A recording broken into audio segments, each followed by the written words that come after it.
pensamos que es un terrorista. En el gobierno, ¿qué le parece su participación? Debería largarse del Perú, que nos está haciendo tanto daño. El Perú es un país democrático y libre.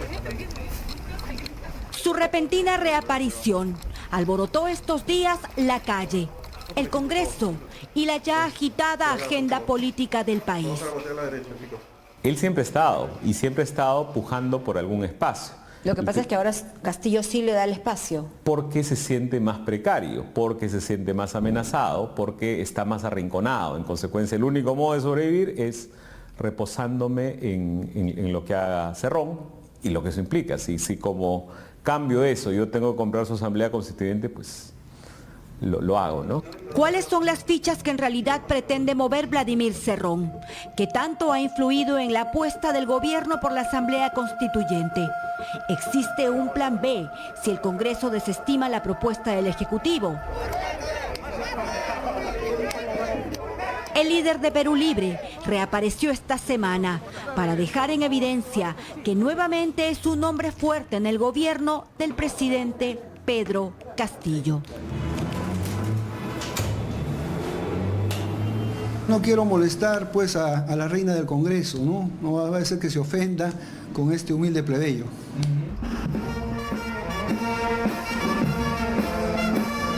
Tras el anuncio de la presentación del proyecto de ley que busca abrir el camino a la Asamblea Constituyente, Vladimir Cerrón habló extensamente en una entrevista en Canal N. Llegó acompañado de Richard Rojas, el dirigente de Perú Libre, que no pudo ser embajador en Venezuela por el impedimento de salida del país que recae sobre él, debido a la investigación que se le sigue por lavado de activos. Ahora es él quien traslada a Cerrón en la camioneta de su hermana.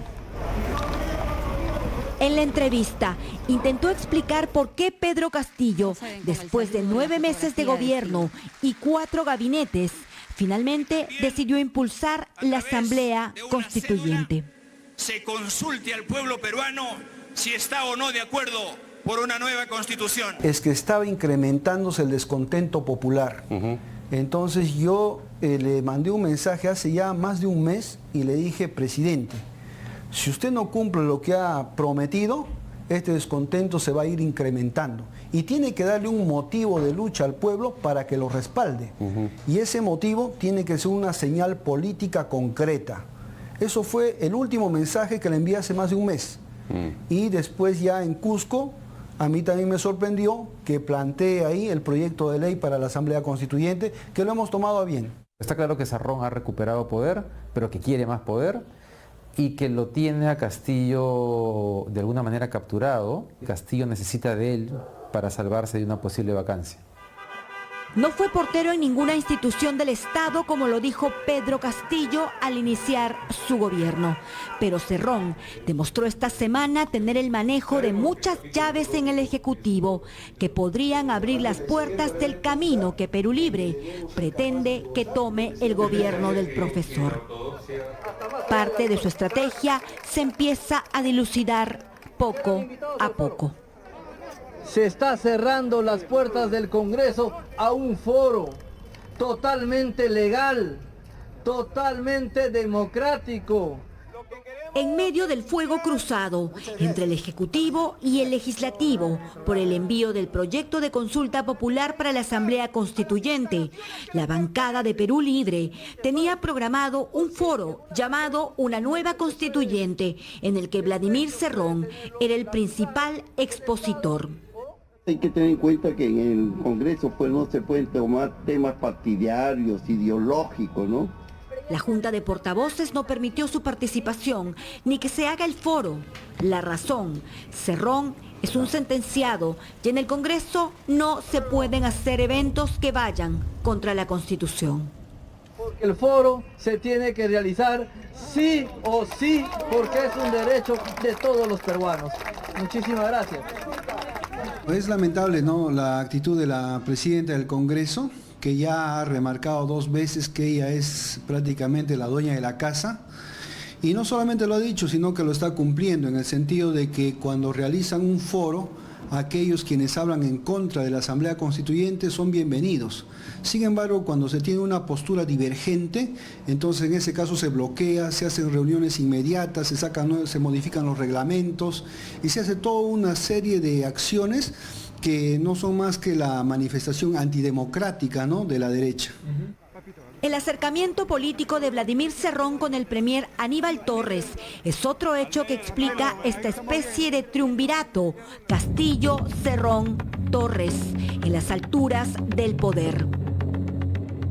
Tanto así que el propio Cerrón reconoce que influyó en la decisión de nombrar a Torres como primer ministro. En el momento que se habían propuesto otros candidatos al Consejo de Ministros. Entonces hablé con el presidente y le dije que dentro de las 3 propuestas, la mejor propuesta que nos parecía era el señor Torres, independientemente de los problemas personales que podamos haber tenido. Conversé con la bancada, se llegó al acuerdo y se apoyó la propuesta.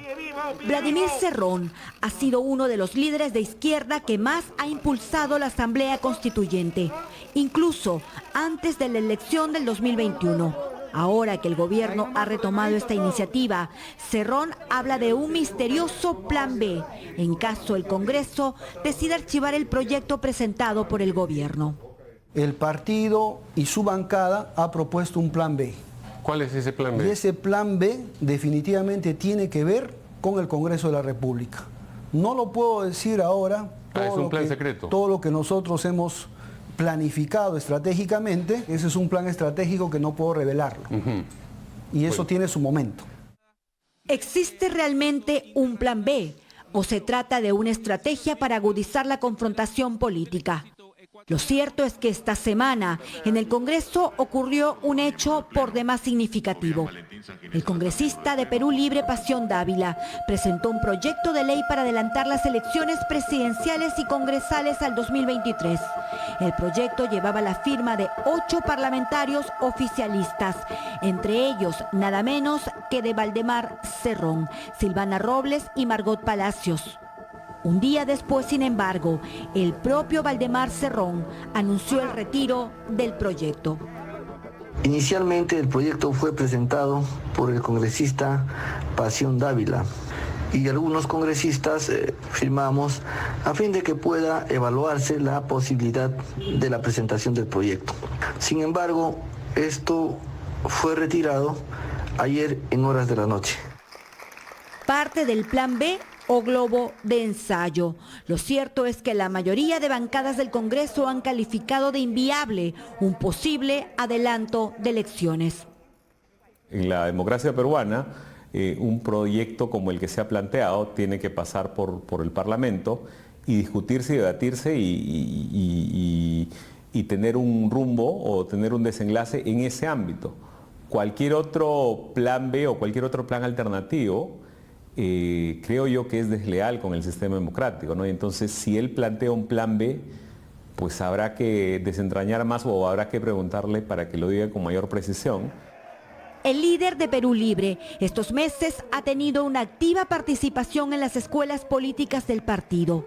Las reuniones son cada vez más frecuentes y el discurso más directo. La lucha política ya no es en las plazas. La lucha política, camaradas, es comunicacional. Es invadir todo canal de comunicación, contrarrestar y bloquear todo canal de comunicación contrario a nuestros intereses. Vladimir Cerrón está otra vez en escena. Ahora sale, opina y ya se muestra como un actor más del gobierno. ¿Qué tanto podrá influir en los rumbos que decida tomar el presidente Castillo? No está todavía muy claro. Es un gobierno muy debilitado, pero todavía sobrevive, ¿no? Yo recordaba un tiempo esta canción, esta tonada infantil, un elefante se balanceaba sobre la tela de una araña. Estamos en una situación más o menos así, ¿no? ¿Será Vladimir Cerrón la telaraña que logre sostener al gobierno o el elefante que termine de hundirlo? Solo el tiempo lo dirá.